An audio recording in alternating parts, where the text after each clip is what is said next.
I won't compare it to the first album. I won't compare it to the first album. I won't compare it to the first album. I won't compare it to the first album.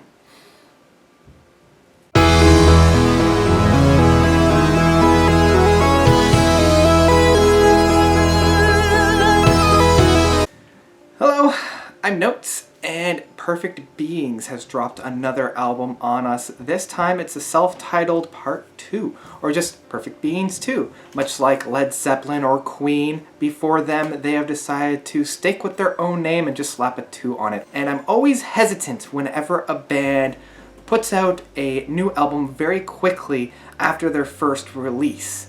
Either those creative juices that were originally flowing when they were producing their first album is still going, that momentum is still going forth, or they're just, I don't know if they're trying to capitalize on that first release and they just want to get it out as quickly as possible, but you always run the risk of having it being compared to the first album. So let's just take a look at the self-titled second album from the band Perfect Beings.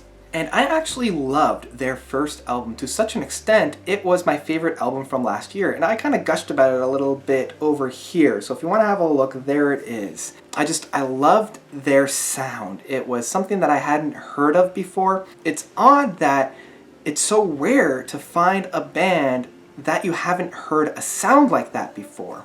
The closest thing that I could kind of pinpoint what they sound like is think of Yes, from their Going for the One album. If you take that spirit, that sound, that is what it feels like for me when I'm listening to Perfect Beings. It has that very light air provided by the higher guitar work as well as more of that a synthesized organ sound. The two blend very well together and I love when this happens. And so overall, that's kind of the feeling whenever I'm listening to Perfect Beings. And that feeling is still felt in Perfect Beings 2. In Perfect Beings 2, getting right into the album, I will admit right from the gates, I was a little bit disappointed with this album. Unlike the first album, and I know I'm doing my best not to overshadow it from that first album. There were so many beautiful moments on the first album. There were just so many aspects that really took my breath away. And on repeated listens, I'm still getting inspired by it. Whereas I feel like with Perfect Beings 2, it was a chance for the band to kind of stretch their legs. They got used to one another's playing styles. But I also felt like it's a little bit more chaotic in its presentation. A lot of the musicianship doesn't quite jive as well as the first album. And even though there are a number of jam sessions on this album that are supposed to invoke a chaotic feeling, and I love that kind of playing, and it's done quite well, but there are some points when it doesn't quite land properly.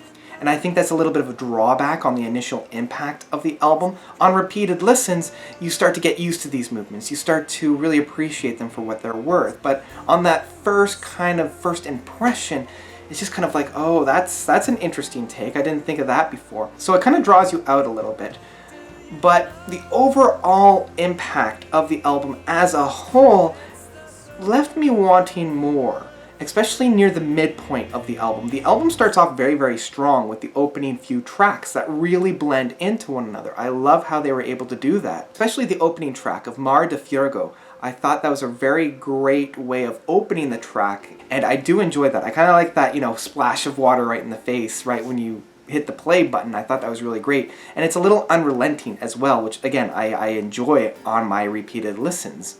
But right when we get into the longer song, The Love Inside, and it reminds me a little bit of like an Emerson, Lake and Palmer jam session. Sometimes they do go off the map, and unlike discovering an uncharted area before, you are kind of left with watching them go off, and you're still kind of stuck where you are, and you're like, okay, well, there they go, have fun. And there are some moments in other songs that I feel like I'm hearing other influences from.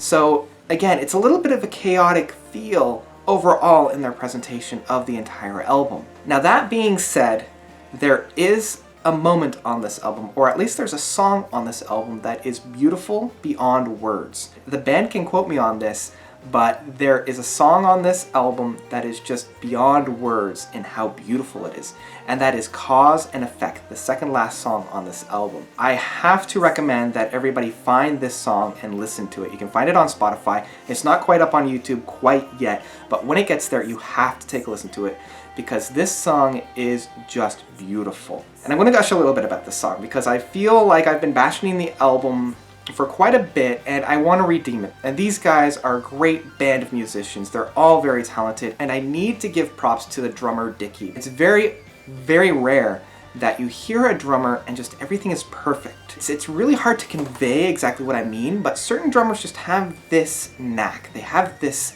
talent. No matter what they're playing, it just fits perfectly right in that song. It's very rare. There are only about a handful of drummers that are able to do this, and Dickie is definitely one of those drummers. Anyway, a little bit of a side. I need to talk about Cause and Effect.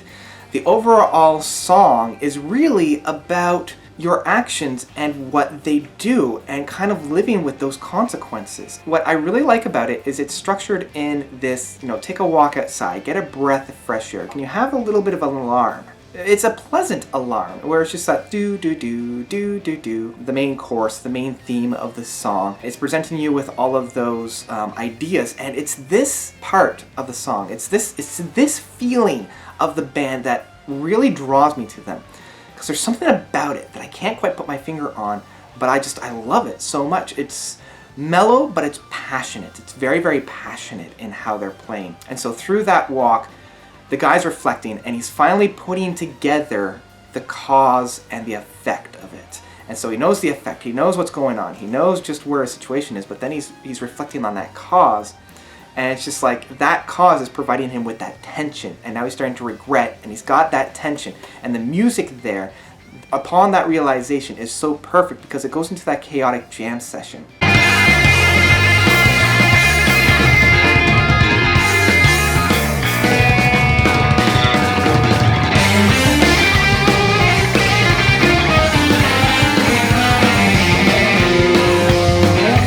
It really puts a face on that feeling of that realization of what you did created this thing that you now regret. It's beautiful in how it all of a sudden revises itself with that alarm that you had. It's almost like that wake-up call of, wait, I am in control of my own actions. And it's with that realization that we come into the reprisal of the main theme, and it's this part of the song alone. It only lasts for about 30 seconds, but it's this part of the song that's just breathtaking. When I first heard it, it was one of those moments where everything just stopped around me, and I had to re-listen to the song 3 or 4 times, and I will just put this song on just on its own and re-listen to it over and over and over again because it is so beautiful. And I love the concept, and it was executed perfectly, and I love how the band was able to do that.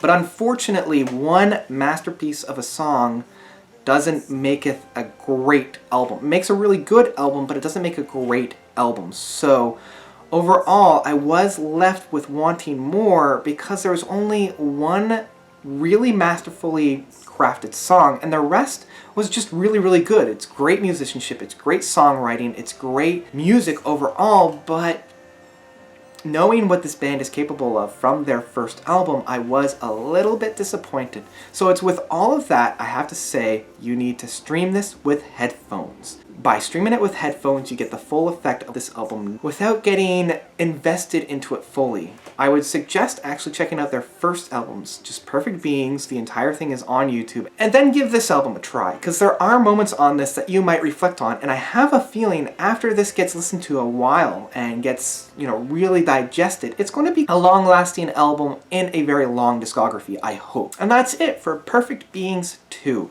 Have you guys had to listen to it? Again, I strongly recommend it. It is a good listen to, especially for Cause and Effect. You have to listen to that song. And I want to know from you, what is your favorite second album from a band? Let me know what your favorite second album is, commenting down below. And that's it for me. All right, thank you so much for watching, and once again, notes out.